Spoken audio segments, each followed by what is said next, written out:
사사기 19장 말씀 함께 읽겠습니다.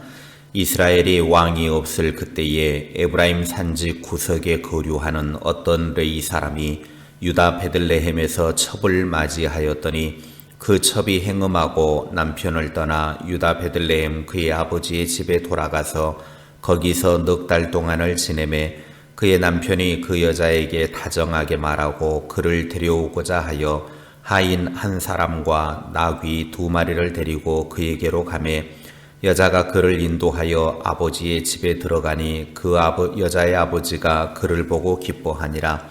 그의 장인 곧 그 여자의 아버지가 그를 머물게 하매 그가 3일 동안 그와 함께 머물며 먹고 마시며 거기서 유숙하다가 넷째 날 아침에 일찍 일어나 떠나고자 하매 그 여자의 아버지가 그의 사위에게 이르되 떡을 조금 먹고 그대의 기력을 돋운 후에 그대의 길을 가라 하니라. 두 사람이 앉아서 함께 먹고 마시매 그 여자의 아버지가 그 사람에게 이르되 청하노니 이 밤을 여기서 유숙하여 그대의 마음을 즐겁게 하라 하니 그 사람이 일어나서 가고자 하되 그의 장인의 간청으로 거기서 다시 유숙하더니 5째 날 아침에 일찍 일어나 떠나고자 하매 그 여자의 아버지가 이르되 청하노니 그대의 기력을 돋우고 해가 기울도록 머물라 하므로 두 사람이 함께 먹고 그 사람이 첩과 하인과 더불어 일어나 떠나고자 하매 그의 장인 곧 그 여자의 아버지가 그에게 이르되 보라 이제 날이 저물어 가니 청하건대 이 밤도 유숙하라. 보라 해가 기울었느니라. 그대는 여기서 유숙하여 그대의 마음을 즐겁게 하고 내일 일찍이 그대의 길을 가서 그대의 집으로 돌아가라 하니 그 사람이 다시 밤을 지내고자 하지 아니하여 일어나서 떠나 여부스 맞은편에 이르렀으니 여부스는 곧 예루살렘이라. 안장 지운 나귀 2마리와 첩이 그와 함께 하였더라. 그들이 여부스에 가까이 갔을 때에 해가 지려 하는지라. 종이 주인에게 이르되 청하건대 우리가 돌이켜 여부스 사람의 이 성읍에 들어가서 유숙하십시다 하니 주인이 그에게 이르되 우리가 돌이켜 이스라엘 자손에게 속하지 아니한 이방 사람의 성읍으로 들어갈 것이 아니니 기브아로 나아가리라 하고 또 그 종에게 이르되 우리가 기브아나 라마 중 한 곳에 가서 거기서 유숙하자 하고 모두 앞으로 나아가더니 베냐민에 속한 기브아에 가까이 이르러 해가 진지라. 기브아에 가서 유숙하려고 그리로 돌아 들어가서 성읍 넓은 고리에 앉아 있으나 그를 집으로 영접하여 유숙하게 하는 자가 없었더라. 저녁 때에 한 노인이 밭에서 일하다가 돌아오니 그 사람은 본래 에브라임 산지 사람으로서 기브아에 거류하는 자요 그곳 사람들은 베냐민 자손이더라. 노인이 눈을 들어 성읍 넓은 거리에 나그네가 있는 것을 본지라. 노인이 묻되 그대는 어디로 가며 어디서 왔느냐 하니 그가 그에게 이르되 우리는 유다 베들레헴에서 에브라임 산지 구석으로 가나이다. 나는 그곳 사람으로서 유다 베들레헴에 갔다가 이제 여호와의 집으로 가는 중인데 나를 자기 집으로 영접하는 사람이 없나이다. 우리에게는 나귀들에게 먹일 집과 여물이 있고 나와 당신의 여종과 당신의 종인 우리들과 함께한 청년에게 먹을 양식과 포도주가 있어 무엇이든지 부족함이 없나이다 하는지라. 그 노인이 이르되 그대는 안심하라. 그대의 쓸 것은 모두 내가 담당할 것이니 거리에서는 유숙하지 말라 하고 그를 데리고 자기 집에 들어가서 나귀에게 먹이니 그들이 발을 씻고 먹고 마시니라. 그들이 마음을 즐겁게 할 때에 그 성읍의 불량배들이 그 집을 에워싸고 문을 두들기며 집주인 노인에게 말하여 이르되 네 집에 들어온 사람을 끌어내라. 우리가 그와 관계하리라 하니 집주인 그 사람이 그들에게로 나와서 이르되 아니라 내 형제들아 청하노니 이 같은 악행을 저지르지 말라. 이 사람이 내 집에 들어왔으니 이런 망령된 일을 행하지 말라. 보라 여기 내 처녀 딸과 이 사람의 첩이 있은즉 내가 그들을 끌어내리니 너희가 그들을 욕보이든지 너희 눈에 좋은 대로 행하되 오직 이 사람에게는 이런 망령된 일을 행하지 말라 하나 무리가 듣지 아니하므로 그 사람이 자기 첩을 붙잡아 그들에게 밖으로 끌어내매 그들이 그 여자와 관계하였고 밤새도록 그 여자를 능욕하다가 새벽 미명에 놓은지라. 동틀 때에 여인이 자기의 주인이 있는 그 사람의 집 문에 이르러 엎드러져 밟기까지 거기 엎드러져 있더라. 그의 주인이 일찍 일어나 집 문을 열고 떠나고자 하더니 그 여인이 집 문에 엎드러져 있고 그의 두 손이 문지방에 있는 것을 보고 그에게 이르되 일어나라 우리가 떠나가자 하나 아무 대답이 없는지라. 이에 그의 시체를 나귀 위에 싣고 행하여 자기 곳에 돌아가서 그 집에 이르러서는 칼을 가지고 자기 첩의 시체를 거두어 그 마대를 찍어 12덩이에 나누고 그것을 이스라엘 사방에 두루 보내매 그것을 보는 자가 다 이르되 이스라엘 자손이 애굽 땅에서 올라온 날부터 오늘까지 이런 일은 일어나지도 아니하였고 보지도 못하였도다. 이 일을 생각하고 상의한 후에 말하자 하니라. 아멘. 사사기 19장은 당시 이스라엘의 도덕적 타락을 아주 잘 묘사하고 있는 장면입니다. 어느 날 에브라임 산지에 사는 한 레위인이 첩이 행음을 하고 남편을 떠나서 유다 베들레헴에 있는 친정으로 가서 거기에서 넉 달을 지내게 됩니다. 첩이 행음하고 남편을 떠났다라고 하는 말은 이 레위인 남편이 먼저 행음을 해서 그 첩도 똑같이 행음하여 남편을 떠났다라는 것을 암시합니다. 자기 첩이 친정으로 가버리고 넉 달 동안 돌아오지 않자 그녀를 말로 잘 구슬려서 다시 데려오려고 하인 한 명과 나귀 2마리를 데리고 그녀에게 갔습니다. 그 모습에 그녀도 마음이 열려서 남편을 인도해 아버지의 집에 들어가자 그녀의 아버지도 그를 보고 몹시 기뻐했습니다. 그리고 장인의 환대로 3일 동안 장인과 함께 머물며 먹고 마셨습니다.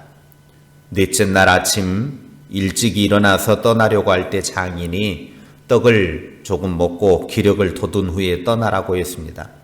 결국 넷째 날에도 저녁까지 둘이 앉아서 함께 먹고 마셨는데 그때도 장인이 또 사위에게 청하듯이 말합니다. 오늘 밤도 여기서 유숙하고 마음을 즐겁게 하라.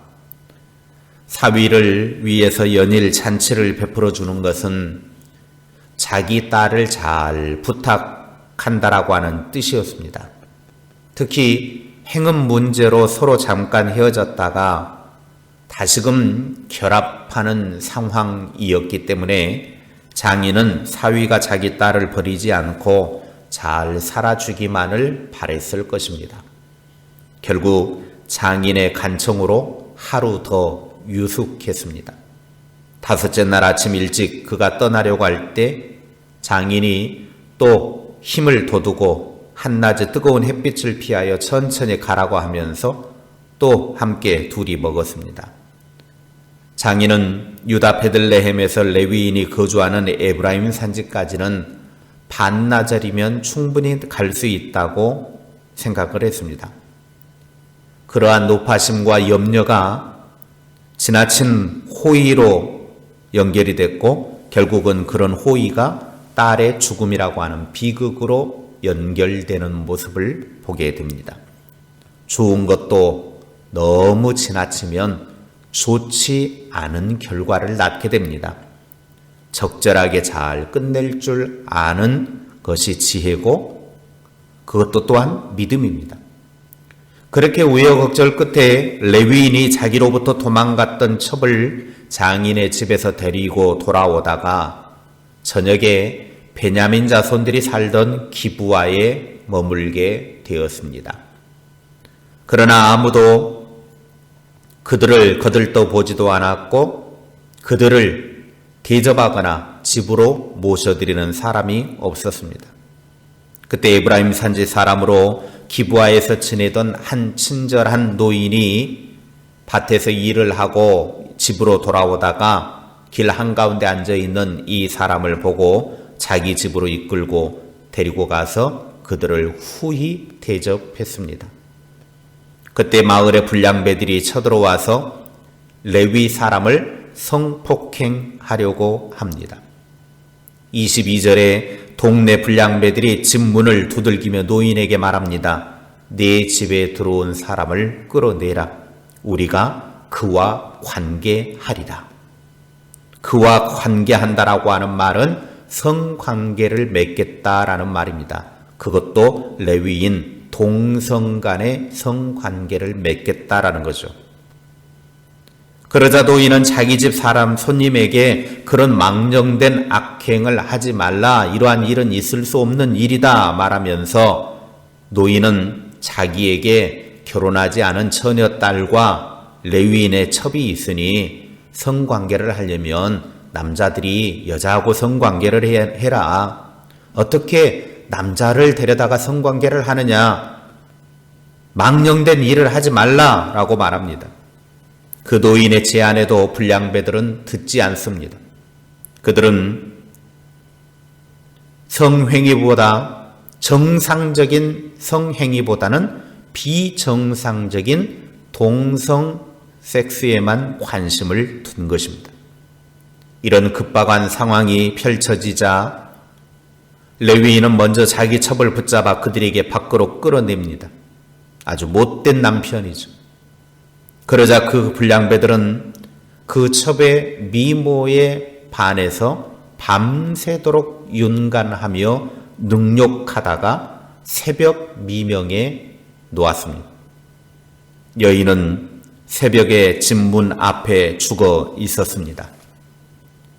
이 레위인의 모습은 이기주의와 비겁함의 극치를 달리고 있습니다.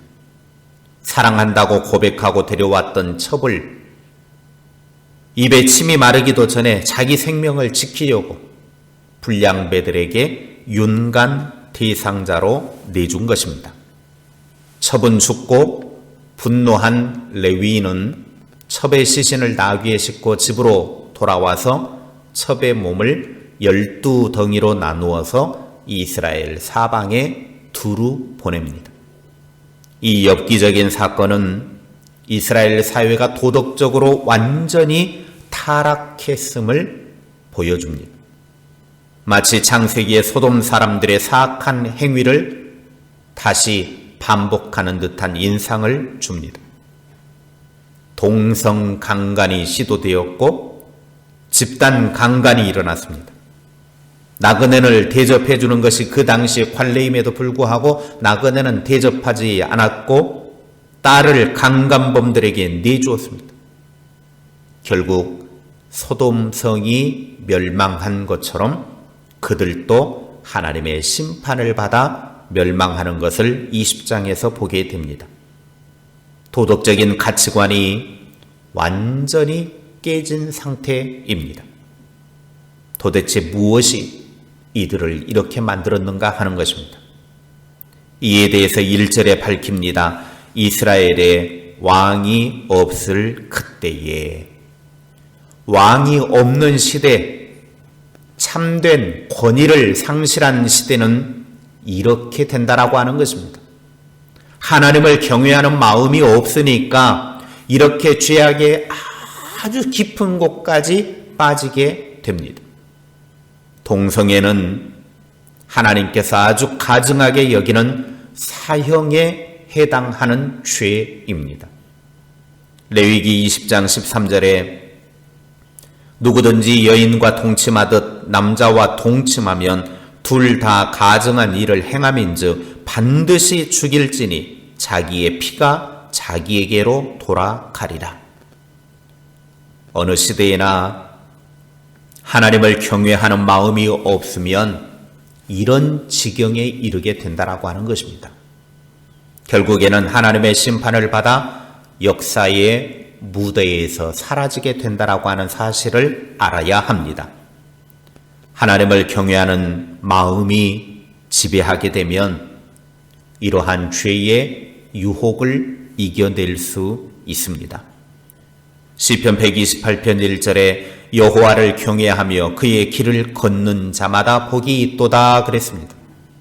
하나님을 경외하여 하나님께서 원하시는 길로 행하는 자가 되어 하나님의 복을 누리시기를 주님의 이름으로 축원합니다. 기도하겠습니다. 하나님을 경외함이 사라져버리고 하나님의 말씀을 따르는 일들이 사라져버리기에 결국은 망령된 죄악된 길로 떠나가버리는 인생을 보게 됩니다. 소돔과 같은 그런 죄악의 소굴로 빠져버리는 것을 우리는 사사기 19장을 통해서 보았습니다. 오늘 우리도 그러한 죄악에 빠지지 않기 위하여 여호와 하나님을 두렵고 떨림으로 경외하는 마음으로 살아가게 하시고 하나님의 말씀대로 살아서 하나님을 경외하는 자가 그 걷는 걸음걸음마다 하나님께서 함께 하셔서 하나님께서 복을 주시는 걸음이 될 수 있도록 은총 베풀어 주시옵소서. 하나님의 말씀으로 나의 이기심을 이겨내게 하시고 나의 멸망할 길을 축복의 길로 만들어가는 복의 사람들 되게 하옵소서. 여호와 하나님은 우리의 삶의 길을 복된 길로 이끌어가기를 원하시는데 인간은 왜 그리 죄악의 길로만 달려가는지요? 이러한 죄악의 길에서 돌아서서 하나님이 기뻐하시고 하나님이 원하시는 길만 나아가는 주의 사람들 되게 하옵소서. 이 나라와 이 민족과 이 사회가 바르고 하나님이 원하시는 기뻐하는 길로 갈 수 있도록 은혜를 베풀어 주시옵소서. 그래서 온 세상이 하나님의 신실한 그 길로 나아갈 수 있도록 은총 베풀어 주시옵소서.